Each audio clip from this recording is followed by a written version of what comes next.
Busy. Good. Real Yeah, busy. you and I have known each other for a while. I haven't seen you as regular as I'd like, but I keep up with you on Facebook. You're at all the big MMA events, Yeah, judging mostly, right? That's what you're doing now. yeah. My wife passed away last October Oh, I of didn't know cancer. that, man. I'm Yeah, of sorry. cancer, and I reached out to these athletic commissions, different organizations, and said that I'm be more available and just need something to kind of pacify my time. Well, they took me, they took me to heart, Serious, yeah. and they have really used me a lot this year.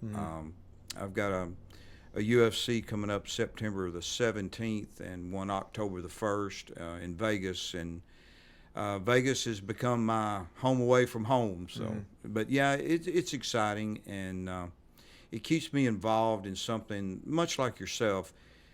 It's a passion. It's a love that we've had, or I know I certainly have had since I was 12 of combat sports, and it gives me a way to stay relevant with the sport. Yeah. Well, and I know some of the roots of how you got into that, but I'm sure people watching would be interested to hear, like, as a judge, which is a real important role nowadays. I mean, it can be good or bad. You can get flack sometimes for decisions and the other way, but like, how does the process right now work? So they call you and they say, "Hey, we got a show. Are you available?" Do they fly you in and then you're there for X amount of time? Like, what's it look like? What does a fight week look like for you? Yeah, you pretty much summed it up perfectly. You get a lot of notice because I'm still the state director for the ISKA in Tennessee, which I oversee the combat sports amateur level, and so they have to work around that schedule. They reach out to me and say, "Look, we got this event coming up. Are you available to work that weekend?" Fight week is I have my normal week, and I usually fly out like on a Thursday and just chill out till fight time Saturday afternoon. So as a judge, I guess, because you're there mostly for these other athletic commissions as a judge. So you're not there as an official during the weigh-ins or any of that stuff. It's just you got to be there ringside for the fights. Is that pretty much your responsibility? Yeah, that is the absolute responsibility. Obviously, I could go to those weigh-ins, but I choose not to. It's sort of funny. A lot of people think that I watch all the fights. Yeah. But really, I don't. You do something so much that you almost look for any kind of release away from it. Yeah. Such a violent sport, and I just rather take pictures of wildlife and things like that. Yeah, So, yeah. I noticed you've been doing that, and music. yeah, and music. Yeah, yeah. We'll talk about that some more later too. But help me through, because it's obviously interesting to me too, because you've done this on a whole nother level than what we had initially started on at this pro level, especially with the UFCs and stuff. When you're at the fight and you're judging, obviously there's criteria that you're judging it by. But what kind of stands out in your head when you're watching a fight, and this is assuming one goes to decision? Like, what's your criteria to you that's most important? Is it ring control? Is it aggression? Is it damage dealt? Is it takedowns? What kind of stands out to you? All of the above. You're looking for dominance, duration, and damage. Now, there's a lot goes into that. Specific techniques, the flow, the ebb of the fight.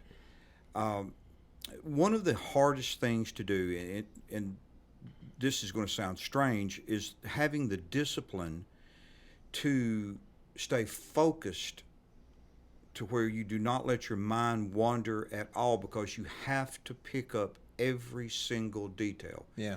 Sometimes in a close fight, you're talking about a punch, a takedown, the effectiveness of a simple submission, even though if you don't get it, how close were you to getting? Hopefully those fights, those are the kind that really make you lose sleep at night, that you question yourself. But at that level, you get a lot of very close rounds that it takes total concentration, that you do not miss one single thing. We are fortunate enough to have the little monitors that, as the action is all over the cage, sometimes you can't really see as well as you'd like, and then we have that monitor there in those situations that we can refer to. But I prefer to look at the fight itself. Do you score the round by round like we Yes. used to do with the amateur ones? So you'll Yes. you'll make a decision on what the score is going to be. I guess, do y'all turn it in and then it goes Yes. to the next round? The athletic commission collects the cards after each Okay, round. so it's like we used to do too. Yeah, I like to. It's all 10-8 or 10-9, 10-8 scoring, right? 10-point Yes. scoring. Yeah. The 10-8 round, that's a area of controversy right now because a lot of fans don't understand that, Yeah. and even a lot of people that's very involved in the sport struggle with it. I do score 10-8 rounds, obviously, but I use them very sparingly. Yeah. You have to certainly meet the criteria to get a 10-8 round because I like to use scenarios like, let's say you and I have a 3-round fight. You clearly dominate round 1, 10-9. Well, you clearly dominate round 2, 10-9. Now here we are 2 rounds into a 3-round fight that you are clearly winning. But I get an early takedown in round 3. I stay in a dominant position for most of the round. And right at the end of the round, I get one good elbow in that, you got a trickle of blood from your nose. Dominance, duration, and damage. So I might get 10-8. So now we're looking at the end of a fight that I only won the last round. The fans are thinking, well, Jerry clearly won that fight, but now they say it's a draw because it is. Yeah. And that's an area of a lot of controversy.